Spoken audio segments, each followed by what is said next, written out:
எல்லாரும் டெரஸ்ல கார்டன் போடுவாங்க. பட் அந்த கார்டன் கூட பார்த்தா நம்ம ஒரு சினிமாவில் ஒரு ரெஸ்டாரண்ட் சீன் வைக்கிறாங்க, ஒரு ரொமான்டிக்காக ஒரு சீன் வைக்கிறாங்கன்னா அதுக்கு கூட அவங்க வேற வெளியே எங்கேயும் தேடி போவாங்க. அது இங்கேயே பண்ணுற மாதிரி இருக்கணும் அப்படின்னு இவர் சொன்னார். இருந்தாலுமே ரெஸ்டாரண்ட்காரர்கள் சொல்லக்கூடிய முதல் ரூல் என்னன்னு பார்த்தீங்கன்னா, சாயந்தரம் மத்தியானம் 11 மணிக்கெல்லாம் முடிச்சிடணும், 12 மணிக்கு லஞ்ச் ஆரம்பிச்சிடுவோம்.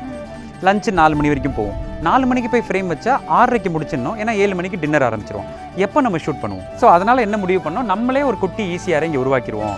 என்ன தேவை ஃபைனலி, ஒரு காதலையும் ரொமான்ஸ் பண்ணுறதுக்கு ஒரு இடம் தேவை, இல்லை ஒரு குடும்பம் ஒன்றா உட்காந்து நிலாச்சோறு சாப்பிட்றதுக்கு ஒரு இடம் தேவை. அந்த இடத்த நம்ம வளசரவாக்கத்துக்குள்ளேயே கிரியேட் பண்ணுவோம்னு நாங்கள் யோசிச்சது தான். அதுக்கு இவங்க எல்லாரும் சப்போர்ட் பண்ணதான் இன்றைக்கி இந்த வீடு பிஸியாக இருக்கிறதுக்கு மிக மிக முக்கியமான ஒரு காரணம்.